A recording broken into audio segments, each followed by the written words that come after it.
প্রিয় বন্ধুরা, আজ আমি আপনাদের সাথে একটি গভীর সত্যের কথা শেয়ার করতে চাই। জীবনে কি আপনি কখনো এমন মানুষদের দেখেছেন যারা খুব সহজ সরল জীবনযাপন করে, যাদের কোনো বড় প্রত্যাশা নেই, বড় স্বপ্ন নেই, কিন্তু তারাই আসলে জীবনের সবচেয়ে বড় শিক্ষাটি জানে? এই মানুষগুলো ছোট ছোট আনন্দেই খুশি থাকতে জানে। সকালের রোদ, পাখির কলতান, বৃষ্টির শব্দ, এই সাধারণ জিনিসগুলোতেই তারা খুঁজে পায় অসাধারণ আনন্দ। কারো কাছে কিছু চাই না, কারো মুখাপেক্ষী হয় না। তারা জানে জীবনে সুখ আসবে, দুঃখও আসবে, কিন্তু এই দুটোই জীবনের অংশ। তাই সব কিছু মেনে নিয়ে তারা এগিয়ে যায় নিজের পথে।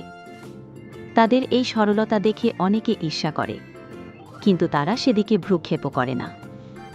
আসলে এরাই জীবনের আসল শিল্পী। জীবনকে সহজভাবে নেওয়ার মধ্যেই লুকিয়ে আছে সবচেয়ে বড় সুখ। আপনারা ভালো থাকুন। যদি এই ভিডিওটি ভালো লেগে থাকে তাহলে চ্যানেলটি সাবস্ক্রাইব করতে ভুলবেন না। আবার দেখা হবে নতুন কোনো ভাবনা নিয়ে।